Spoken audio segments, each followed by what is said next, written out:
The concept of human unity in the face of extinction is one of the biggest myths ever told. Humans are varied in terms of basically everything, and the concept of all humans everywhere suddenly throwing their hatred of one another aside and wiping out whatever it is that threatens them, this is just a fairy tale. Humans have been at each other's throats for hundreds of years now. The human race controls half the galaxy, but only by demographic, not by unity. We noticed this quite early on, but due to how humanity actually worked, we couldn't do much about it. Variants of factional lines also meant variants of doctrine, strategy, and weaponry. The smarter empires watched and waited, while lesser empires attacked and expended themselves. Human unity is indeed a myth, even in the face of extinction, but the human spirit, that is not a myth. The Imacandi learned that lesson the hard way when they attacked a colony world. Human unity, at least in practice, proved invisible or intangible at the time, as a nearby fleet didn't respond. They didn't need to, as it turned out. The local defense units fought back with such ferocity that the Imacandi invaders suffered 70% casualties and retreated. Humans responded by opening negotiations. The Imacandi refused. Human war fleets then swarmed the fledgling empire and burned it to the ground. The Imacandi are no more, confined to their homeworld by an automated defense system. Humanity itself is extremely difficult to actually control or attack, considering factional lines. Tactics are as varied as humans themselves are. You will attack one faction and win because that faction uses bad tactics. You will think you found a gold mine of new slaves or people to your armies, only for your war fleets to be completely destroyed when you go for the next one with tactics you couldn't have thought of. The Secondary found that out the hard way when they attacked the New Caliban Republic. The Republic fell fast and hard, despite relatively even standing in terms of weapons and shield tech. 300 ships either side, an army of 20,000 men either side. It was an easy victory due to the Republic's poor tactical decision-making. They captured the colony, the humans surrendered, and that was that. Then they tried attacking a neighbor, a heavy mercenary corporation known as the IMDC. The Secondary not only lost the subsequent battle with 96% casualties, they also lost their newly acquired colony world and the entire army responsible for it. In exchange for the IMDC not attacking the home world, the Secondary made a very one-sided mining deal with the IMDC and lost half their effective mineral wealth. Their economy collapsed due to tariffs, and the IMDC did not treat them well. The IMDC brushed off concerns about this treatment as retaliation for the crimes committed against the Republic. A republic they immediately disbanded. Nobody really bought that explanation as they turned the Secondary Empirate into a corporate state. Larger empires began looking into the myth of human unity and started coming up with strategies and tactics to figure out how to deal with them. Watching smaller empires win small battles due to tactical advantage, only to then be smashed to pieces by the retaliation either by smarter tactics or massive numbers. Then the inverse, watching small empires with larger fleets winning victory after victory due to massed numbers, then getting summarily annihilated by a fleet a tenth their size. There seemed to be no real pattern to human activity. Factions shifted and changed according to the local voting base, rather than anything actually tangible. Then the Saranai arrived on the scene. A huge empire on the fringes of the galaxy with the largest, strongest, and most numerous ships in the universe. They found humans, fractured and warlike, and assumed they would be an easy conquest. As it turned out, it was in fact an easy conquest, as the Saranai had both numbers, quality of arms, and tactical advantage over a fractured humanity. Human civilization covered half the galaxy, true, but the largest human faction consisted of a faction with maybe 20 or so star systems on the far fringes of space. Human empires didn't last long after that. It took them a year to gain control of a quarter of the galaxy. The Saranai's fleet compositions, technological prowess, and military tactics were able to compensate for humanity's lack of unity. A unified front would have put up a decent enough fight. They would have been able to fight back or even win the war in its entirety. But alas, human unity is a myth. And now we have to talk about the Sons of Black Eden, or simply the Sobe, a faction directly on our borders and described by other humans as crazy cultists. They are a religious group of strange fanatics that worship some kind of ideal known as the machine god or the Mechanicia. And before you ask, they are not the cult Mechanicus, whatever that is. They vehemently deny they stole anything from 40K. Again, whatever that is. They are, in simplicity, our first encounter with humans, and an entire planet dedicated to the worship of some kind of god of machines, using a precursor megaforge as a temple. Apparently, they worship the Forge, which is a piece of precursor tech that's nothing really more than a heavy furnace. It is quite potent technology from the old ones, of course, but modern systems, some of which were based on the Forge, are a lot more potent and efficient than that. The underground facility in which this device is located has long since lost its use as an actual metalworking facility and is now a temple to their strange beliefs.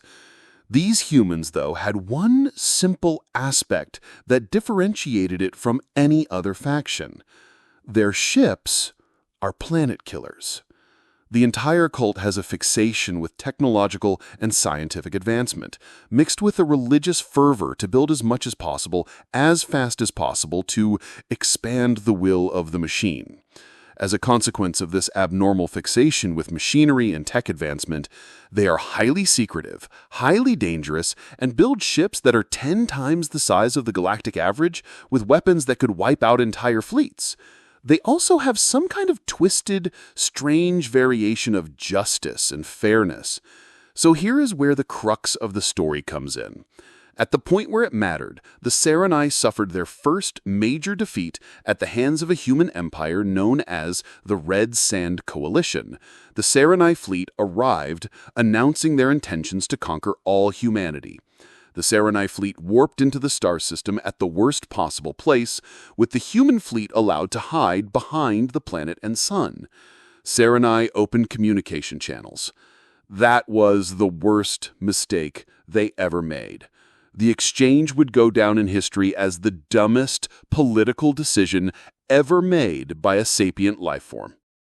We had the lucky happenstance of being in the star system at the time when a fleet of 2,000 warships appeared on the horizon and began a speech as soon as they were in orbit of the strangely large space station. The Saranai declared, "All humans shall be slaves." The Sobe believe slavery is a violation of the highest order. Free will is the right of any sapient. The Saranai declared, "All human property belongs to us." The Sobe believe that all who make their own things deserve the right to keep them. The Saranai declared, "All technology belonged to us as we were the rightful owners of this galaxy." The Sobe believed that all technology should be shared freely in the machine god's name. The Saranai started to explain their views on human children and how they made a good labor force. The Sobe responded by using a device called an EMP cannon, and the Saranai fleet overloaded and shut down. The Sobe fleet engaged, warping within spitting distance and swarming the Saranai fleet. We watched from our spot in a state of terror as the Saranai fleet was systematically disassembled by a swarm of salvagers, welders, and cutting drones, while other ships used the disabled fleet as target practice, those ships either receiving holes straight through or being vaporized into dust. The flagship, however, suffered the worst fate. All comms channels suddenly cut to the sound of the Great Smith, their leader. "By the will of the machine spirit, by the glory of the holy hammer and glorious anvil, we declare as such, you are a disgrace to the species and shall suffer according to his holy laws. Those who engage in slavery shall be lobotomized and shall serve as the meat shield of our holy bulwark. Those who engage in theft shall have all they own taken from them and given to those who have none.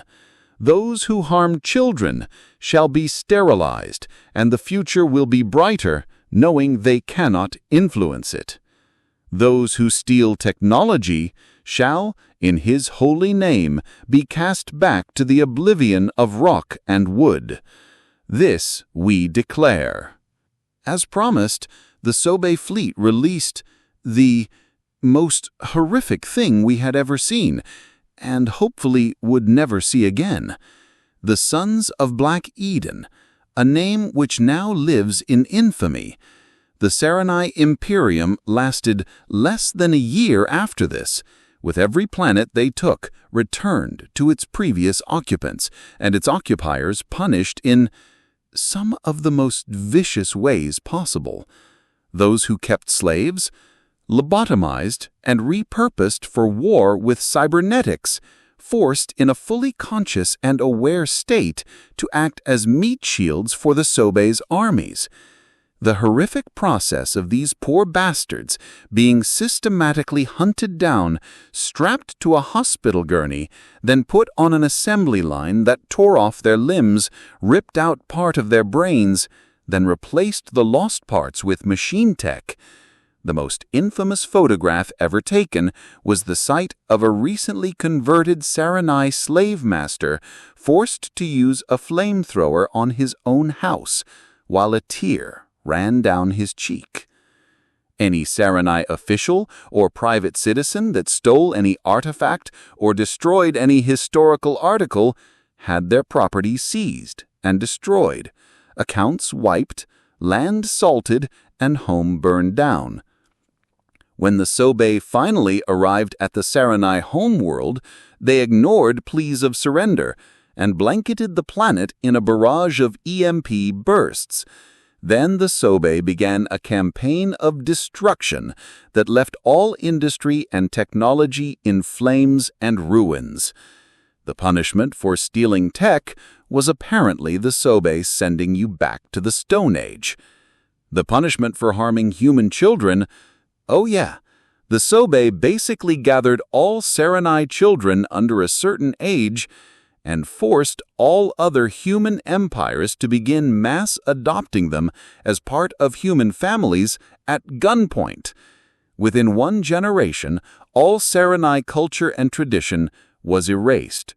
The Saranai homeworld was reduced back to the Stone Age, all colonies lost, and all tech the Sobe could find was reverse-engineered, copied, and given freely to everyone in the galaxy, including us. After that, the Sobe simply returned to their planet, worshipped the machine god, and casually forgot the rest of the galaxy existed. We, the Olivakian Confederacy, are the poor bastards who have them at our doorstep. Since this incident, we have been trading with them as freely as we can, while simultaneously turning that particular border zone into one of the most heavily defended military outposts in the galaxy. The Sobe continue their worship of their machine god. And as I write this, they announce they had completed the galaxy's first Titan-class warship. I am sending this missive, as well as all documented data I can find of their actions. This is a warning as to how it was possible for an army of 80,000 humans and a fleet of 2,000 warships to not only retake a quarter of the galaxy from an entrenched opponent, but also turn one of the strongest empires in history back to the Stone Age. Please, follow the rules. No slavery, no theft, no tech hoarding, and never ever hurt any children, no matter what. We do not want to unleash them again. Please.